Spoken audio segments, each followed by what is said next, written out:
اور یہ کر لینا جو ہے یہ جواز دیتا ہے. کل کوئی آپ کو بھی کہہ سکتا ہے کہ جی ہم آپ کے سرحدوں میں جوائنٹ ایکشن کرنا چاہتے ہیں، جبکہ ہم نے کبھی یہ اجازت نہیں دی. جو ہوا تھا اسامہ بن لادن والا واقعہ، اس پہ ہم نے ہمیشہ ریزنٹ بھی کیا اور پروٹیسٹ بھی کیا. سو ہمارا سٹانس وہی رہنا چاہیے کہ ہم نہ تو باہر جا کے کسی کے سرحد میں کریں گے اور نہ ہی اپنے سرحد میں کسی کو آنے دیں گے. لیکن چیز یہ ہے کہ ابھی جو صورتحال بن رہی ہے وہ افغانستان کے ریفرنس سے زیادہ امپورٹنٹ ہے، کیونکہ افغانستان میں آلریڈی ISIS کا وجود ہے اور یہ کلیم کیا جا رہا ہے نہیں موجود ہے. وہاں سے ISIS کلیم بھی کرتی ہے بعض ایکشنز کو، اور پاکستان کے اندر بھی ایکشنز ہوئے ان پہ انہوں نے کیا ہے. جو شاہ نورانی والا واقعہ تھا اس کا ISIS نے کلیم کیا، اور لشکر جھنگوی والے جو ہیں وہ اس کے اعلیٰ کار تھے آگے، تو اس امبریلا کے نیچے کام کرتے ہیں. لیکن اصل چیز یہ ہے کہ یہی ISIS جو ہے یہ آپ دیکھیں گے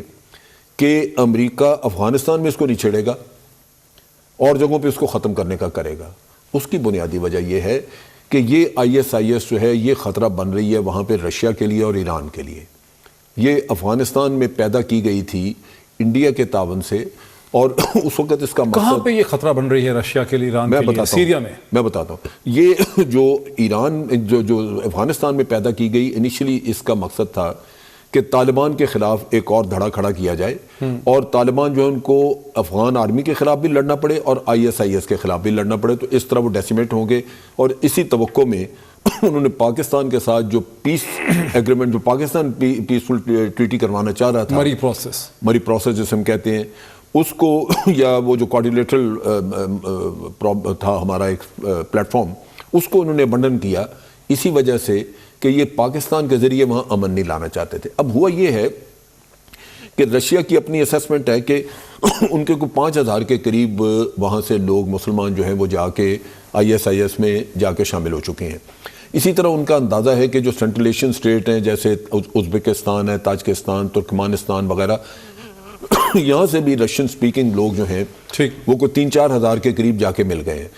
اور ایران اور رشیا دونوں ایکچولی ISIS کے خلاف سیریا میں لڑ رہے ہیں. چنانچہ ISIS سمجھتی ہے کہ ان کے صحیح دشمن جو ہے وہ رشینز ہیں اور ایرانینز ہیں جنہوں نے آ کے وہاں پاسا باندھا. ڈاکٹر شہباز گل، جو رشیا کے ساتھ ایک تعلقات کو بہتر کرنا چاہتے ہیں، جوائنٹ اسٹریٹجی بنانا چاہتے ہیں، Donald Trump sanctions as out کرنا چاہتے ہیں، اور روس اس کو ایڈمٹ کر رہا ہے کہ ان کے طالبان کے ساتھ گزشتہ 1 برس سے روابط ہیں، وہ اس کو چھپا نہیں رہے. کیا یہ ممکن ہے کہ ہدف جو ہے ڈونلڈ ٹرمپ کی فائر پاور کا وہ طالبان سے ہٹ کے داعش پہ آئے افغانستان میں، اور طالبان کے ساتھ ایک power sharing agreement James Mattis اور ڈونلڈ ٹرمپ نیگوشیٹ کر سکیں؟ یہ بالکل معید، یہ بالکل پاسبل ہے، آپ کی بات بالکل درست ہے، لیکن اس میں ہم انڈیا کے رول کو انڈرمائن کر رہے ہیں. میرے خیال میں ڈونلڈ ٹرمپ انڈیا کو بہت امپورٹنٹ رول دیں گے. ابھی تک وہ یہ چیز ڈیسائیڈ کر کے نہیں بیٹھے، لیکن جس طریقے سے انڈیا ان پہ کام کر رہا ہے اس ٹائم، آنے والے دنوں میں آپ دیکھیں گے کہ انڈیا کا رول بڑھے گا. اب جب رشیا تھوڑا سا دوبارہ توانا ہوا ہے، تھوڑی بامب تھائی، اس کی اکانومی ٹھیک ہوئی، آرمی ٹھیک ہوئی، تو رشیا اب جو ورلڈ آرڈر ہے جس میں یونیپولر ورلڈ ہے اس کو چیلنج کر رہا ہے، اور یہ کہہ رہا ہے کہ ہم نے کوئی آپ کے ساتھ ڈاکومنٹ تو سائن نہیں کیا تھا کہ آپ ایک اکلوتی سپر پاور ہیں. اسی لیے جو آپ نے یوکرائن میں اور دوسری جگہوں پہ دیکھا تو رشیا نے تھوڑے سے آپ اپنے مسل دکھائے ہیں امریکہ کو، اور امریکہ بھی اس بات کو سمجھ رہا ہے. اب ڈونلڈ ٹرمپ کیونکہ ایک بزنس مین ہے اور وہ یہ چیزیں نہیں دیکھ پا رہے کہ وہ جو ٹرانزیکشنل بینیفٹ لے رہے ہیں، جو شارٹ ٹرم ٹرانزیکشنل بینیفٹس کی بنیاد کے اوپر، جو کئی دفعہ ایک دکاندار ہوتا ہے وہ آپ کو کہتا ہے جی میں تو یہ چیز آپ نے خرید لی، میں واپس نہیں لوں گا آپ سے، تو وہ لائف ٹائم اس کسٹمر کی اگر وہ بینیفٹ نہیں دیکھتا، وہ ایک چیز کے اوپر وہ حرکت کر رہے ہیں ڈونلڈ ٹرمپ. اور انہوں نے آج جو فرینچ صدر ہیں انہوں نے تھوڑی دیر پہلے یہ کہا ہے کہ ہمیں ڈونلڈ ٹرمپ کے خلاف کھڑے ہو جانا چاہیے کیونکہ ہمیں اپنا یورپ کو ڈیفینڈ کرنا ہے اور we should take on Donald Trump. اور ابھی 4 گھنٹے پہلے کی ڈیولپمنٹ ہے کہ جو لبریشن آرمی کی ویب سائٹ ہے چائنیز ان کی گورنمنٹ کی، اس کے اوپر ان کے بڑے سینئر آفیشل کی سٹیٹمنٹ ہے کہ انڈر ڈونلڈ ٹرمپ جو چائنا اور امریکہ کی جنگ ہے وہ ایک ریالٹی بنتی ہوئی نظر آ رہی ہے. اور گورباچوف نے بھی ایک پیس لکھا ہے. اچھا میرے ساتھ ذرا رکیے، میں جنرل صاحب کے سامنے جنرل صاحب ایک ایسی ریالٹی ڈیولپ ہو رہی ہے، کل بھی میں نے اپنے پروگرام میں ذکر کیا تھا کہ پاکستان کا ایک